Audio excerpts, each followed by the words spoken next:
नमस्कार. आपल्या सगळ्यांचे महाराष्ट्र सोशल न्यूज चॅनलमध्ये हार्दिक स्वागत. चला वळूया तर एका नवीन बातमीकडे. आजची बातमी. धुळे जिल्ह्यात महावितरणकडून स्मार्ट मीटर बसविण्यासाठी दिल्या जाणाऱ्या 48 तासांच्या नोटिसांविरोधात शिवसेनेने तीव्र आक्षेप नोंदवला आहे. ग्राहकांची संमती न घेता स्मार्ट मीटर बसविणे बेकायदेशीर असल्याचा दावा करत स्मार्ट मीटरमुळे वाढीव बिले, तांत्रिक अडचणी आणि डेटा सुरक्षेबाबत अनेक प्रश्न उपस्थित करण्यात आले.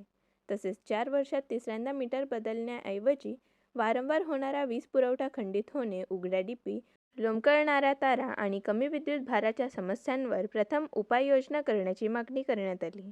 या संदर्भात शिवसेनेचे पदाधिकाऱ्यांनी अधीक्षक अभियंता जितेंद्र महाजन यांना निवेदन देत सक्ती केल्यास तीव्र जन आंदोलन छेडण्याचा इशारा दिला. धुळे शहरामध्ये गेल्या आठवडाभरापासून स्मार्ट मीटर बसवण्याच्या संदर्भामध्ये ग्राहकांना आणि जनतेला त्या ठिकाणी व्हॉट्सअपद्वारे SMS येत होते. त्या संदर्भामध्ये शिवसेना उद्धव बाळासाहेब ठाकरे पक्षाच्या वतीने आज आम्ही सर्व पदाधिकाऱ्यांनी मिळून या ठिकाणी जिल्हा प्रमुखांच्या नेतृत्वाखाली अधीक्षक अभियंता यांची भेट घेतली आणि धुळे शहरामध्ये आणि धुळे जिल्ह्यामध्ये जी स्मार्ट मीटर बसवण्याची जी योजना या ठिकाणी अभियान सुरू आहे, त्या अभियानाला त्यांनी ब्रेक द्यावा अशी विनंती आम्ही त्या ठिकाणी केलेली आहे. या संदर्भामध्ये महाराष्ट्र राज्याचे मुख्यमंत्री देवेंद्रजी फडणवीस यांनी देखील विधान भवनामध्ये त्या ठिकाणी मान्य केलं होतं की सर्वसामान्य ग्राहकांना त्या ठिकाणी स्मार्ट मीटर त्या ठिकाणी बसवण्यात येणार नाही. तरी देखील जाणून बुजून महावितरणकडून स्मार्ट मीटरबाबत आग्रह धरला जातो आहे.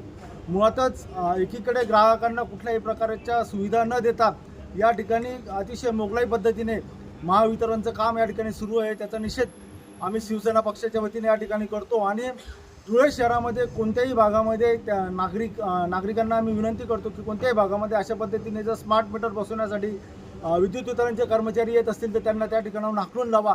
स्वतः मुख्यमंत्र्यांनी या ठिकाणी सांगितलेलं आहे. उच्च न्यायालयाने 2023 साली या संदर्भामध्ये निर्देश दिलेले असताना उच्च न्यायालयाच्या आदेशाकडे देखील त्या ठिकाणी पालन होत नाही आहे. महावितरणचं कामकाज हे कोणत्या तरी एखाद्या मोठ्या धनाढ्य शेठला त्या ठिकाणी सहाय्य करण्याचं काम या ठिकाणी सुरू आहे. एकीकडे विद्युत वितरण कंपनीने ग्राहकांना विजेच्या भारामध्ये प्रचंड वाढ केलेली असताना सुविधा कुठल्याही प्रकारे दिल्या जात नाही. धुळे शहरामध्ये वारंवार वीज कट त्या ठिकाणी होते. या समस्या न सोडवता या ठिकाणी अधीक्षक अभियंता देखील स्मार्ट मीटर बसवण्याच्या कामामध्ये गुंग आहेत. पुढच्या 2 महिन्याकरता ही मोहीम थांबवण्यात यावी अशी मागणी या ठिकाणी आम्ही केलेली आहे. अगोदर ग्राहकांना सुविधा द्या, मग त्याच्यानंतर स्मार्ट मीटर काय आहे ते त्या ठिकाणी बसवण्यात यावी अशी देखील मागणी आम्ही केलेली आहे. बातमी आवडल्यास चॅनलला लाईक व सबस्क्राईब करा व दररोज अशा नवनवीन बातम्या पाहण्यासाठी चॅनलला फॉलो करा. धन्यवाद.